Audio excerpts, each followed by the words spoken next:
મારું કહેવાનું વાત એ જે બનો એ હવે 2 જ મિનિટ વધારે લઈશું.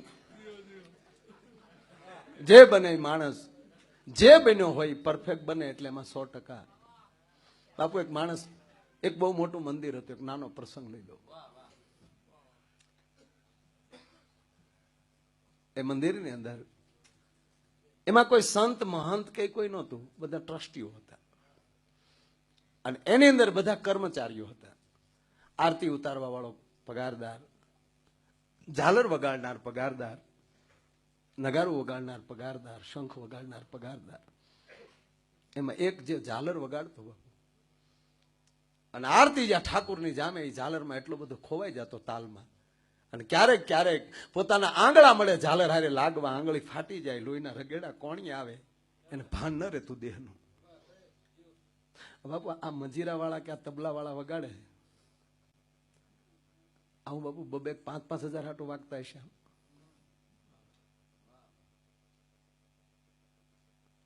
આજે આ જમજમાટી બોલે, હું 100% કહું કે શબ્દમાં ભજનના તાલમાં ખોવાઈ જાય એટલે દેહનું ભાન નથી રહેતું. બાકી 5 મિનિટ આમ રામદેવજી મહારાજ થી ન થાય. આવે અહીંયા માધવ મંદિર આવે નહીં થઈ જાય તરત નહીં બચેગા મંજીરા ન વાગે બાપુ.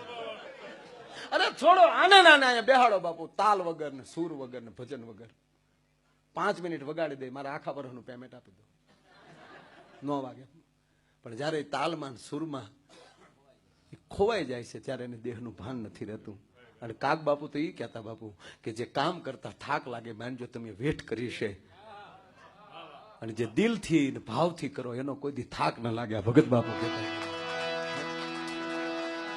એમાં માણસ એટલો બધો ઝાલરમાં ખોવાઈ જાય કે આરતીમાં જેટલા માણસો ઉભા હોય એ જેટલા ઠાકુરના દર્શન કરે એટલા જ આ માણસના દર્શન કરે. ભાઈ દોસ્ત, વાહ તારી મોજ, વાહ તારી મોજ. અને સમય જાતા ટ્રસ્ટીઓએ નક્કી કર્યું કે આપણા જેટલા કર્મચારીઓ છે એ જેટલા અભણ હોય એને કાઢી નાખો, ભણેલાની ભરતી કરો. આ છોકરાને બોલાયો, કીધું ભાઈ કાલે આવને તો તારા સર્ટિફિકેટ લેતો આવજે, કેટલું ભણેલો છો. છોકરો રોઈ પડ્યો, બાપા ગરીબ માણાનો દીકરો, નિશાળનું પગથિયું ચીડ્યો નથી, હું અભણ છું. ઓહો અભણ છો? હા, આલે તારા અત્યાર સુધીનો પગાર, કાલે નો આવતો. કે કેમ? કે મારા ટ્રસ્ટીએ નક્કી કર્યું છે કે અહીંયા ભણેલાને રાખવાના, અભણને નહીં.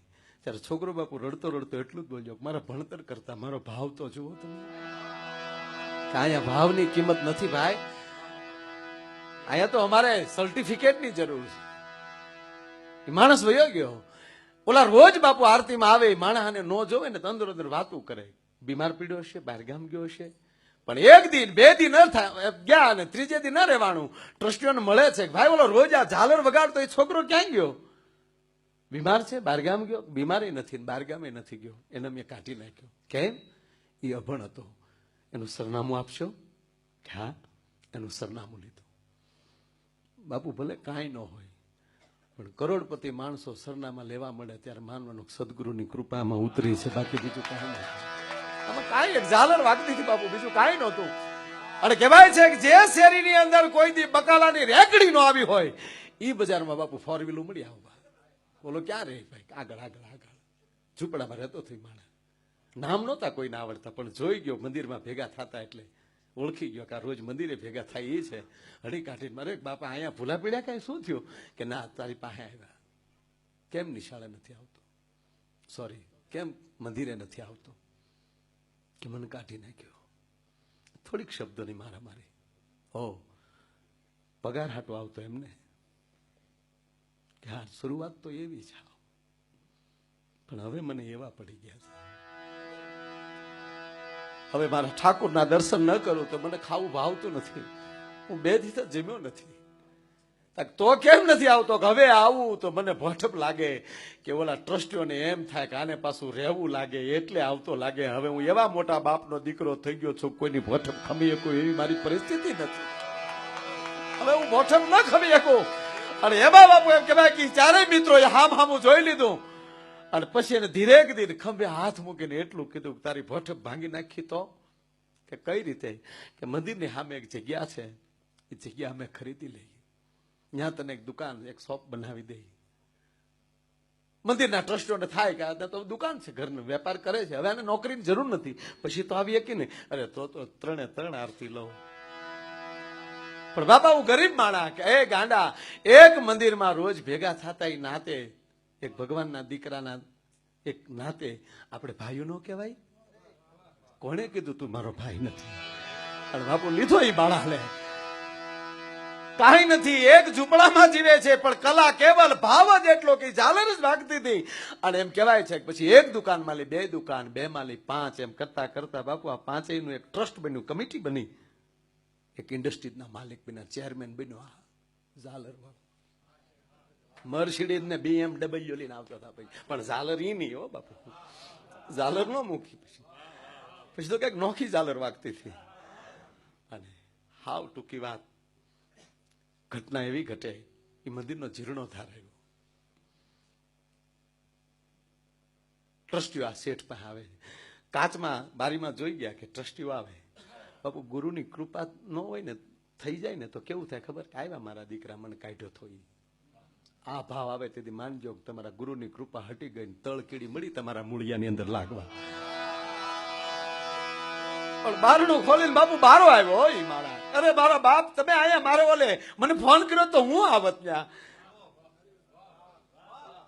કે ના શેઠ અમારે કામ કર આવો બાપા બેસાડ્યા પાણી પાયું પછી પૂછ્યું બોલો બાપા આવવાનો હેતુ શેઠ મંદિરનો જીર્ણોદ્ધાર કરીએ છીએ આપ પાસે ડોનેશન માટે આવ્યા ખુરશીથી ઉભો થયો ને ઓરડામાં પોતાની બાજુમાં એનો રૂમ હતો ને બાપુ ઠાકોરના અને એના સદગુરુના ફોટા સામો રડી પડ્યો કે વાહ મારા એક તારા મંદિરની ઝાલર વગાડતો આજ તે મને એવડો મોટો બનાવી શકો તારા જીર્ણોદ્ધારની અંદર હું આપી શકું કઈક તારા લાખ લાખ શુકર આવીને ખુરશી બેહી ગયો અને પછી કહે છે કે બોલો બાપા કેટલો ખર્ચો છે શેઠ ખર્ચો તો ઘણો છે ને બીજા ઘણા ડોનરો છે આપ જે પહોંચો તે ના કેટલો ખર્ચો છે એ મને કહો એ સમય 7-8 લાખ રૂપિયા કે 7 કે 8 લાખ